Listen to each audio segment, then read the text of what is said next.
ಇನ್ನು ಕೊಲ್ಲಿ ಯುದ್ಧದ ಪರಿಣಾಮ ದೇಶದಾದ್ಯಂತ ಪೆಟ್ರೋಲ್, ಡೀಸೆಲ್ ಮತ್ತು ಗ್ಯಾಸ್ಗೆ ಅಭಾವಗಳು ಸೃಷ್ಟಿಯಾಗ್ತಿರೋದನ್ನು ಗಮನಿಸ್ತಾ ಇದ್ದೀರಿ.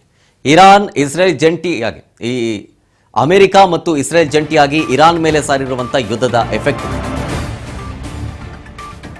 ಇಸ್ರೇಲ್ ಮತ್ತು ಅಮೆರಿಕ ಜಂಟಿಯಾಗಿ ಇರಾನ್ ಮೇಲೆ ಯುದ್ಧ ಸಾರಿದ ಪರಿಣಾಮ ಗಡಿ ಜಿಲ್ಲೆ ಬೀದರ್ನಲ್ಲಿ ಪೆಟ್ರೋಲ್ ಬಂಕ್ಗಳು ಒಂದು ಕಡೆ ಕ್ಲೋಸ್ ಆಗಿದೆ.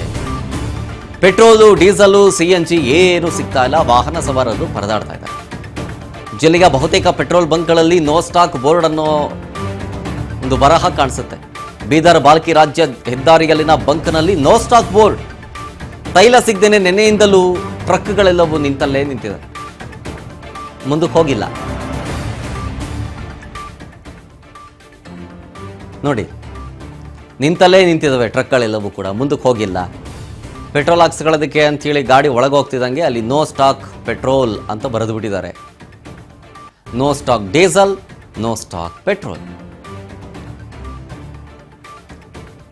ಇಲ್ಲಿಯೂ ಕೂಡ ಡೀಸೆಲ್ ಮತ್ತು ಪೆಟ್ರೋಲ್ಗೆ ಅಭಾವ ಸೃಷ್ಟಿಯಾಗಿದೆ.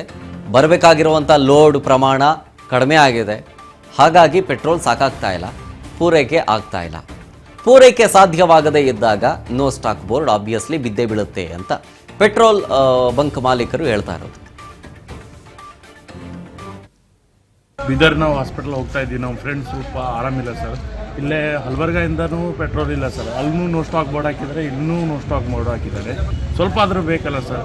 ಎಷ್ಟು ಎಮರ್ಜೆನ್ಸಿ ಕೂಡ ಪೆಟ್ರೋಲ್ ಇಲ್ಲ ಸರ್. ಎಲ್ಲ ಪೆಟ್ರೋಲ್ ಪಂಪ್ ಹತ್ರ ಹೋದರೂ ನೋ ಸ್ಟಾಕ್ ಬೋರ್ಡ್. ಇದರಿಂದ ಭಾಳಷ್ಟು ಸಮಸ್ಯೆ ಆಗ್ತಾ ಇದೆ. ಇದಕ್ಕೆ ಏನಾದರೂ ಅಲ್ಟರ್ನೇಟಿವ್ ವ್ಯವಸ್ಥೆ ಮಾಡಬೇಕು ಸರ್.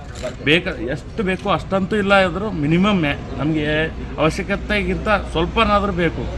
ಭಾಳ ಅವಶ್ಯಕತೆ ನೀಡ್ ಭಾಳ ಇದೆ. ಬಟ್ ನಮಗೆ ಎಲ್ಲಿಗಾದರೂ ಎಮರ್ಜೆನ್ಸಿ ಹೋಗಲೇಬೇಕು, ಅನಿವಾರ್ಯ ಇರುತ್ತೆ, ಎಲ್ರಿಗೂ ಇರುತ್ತೆ. ಅದ್ರ ಸಲುವಾಗಿ ಸ್ವಲ್ಪನಾದರೂ ಹೆಂಗಾರ ಅಡ್ಜಸ್ಟ್ ಮಾಡಿ. ಅನಿವಾರ್ಯ ಇದ್ರೂ ಪೆಟ್ರೋಲ್ ಸಿಗ್ತಾ ಇಲ್ಲ ಎಲ್ಲ ಕಡೆ ನೋ ಸ್ಟಾಕ್ ಬೋರ್ಡ್ ಸರ್. ಎಲ್ಲೋದ್ರೂ ಅದರಿಂದ 2, 3, 4 ರೂಪಾಯಿ ಜಂಪ್ ಆಗಿದೆ. ಎಲ್ಲ ಪೆಟ್ರೋಲ್, ಡೀಸೆಲ್ ಇರ್ಬೋದು ಸರ್. ಬೀದರ್ ನಾವು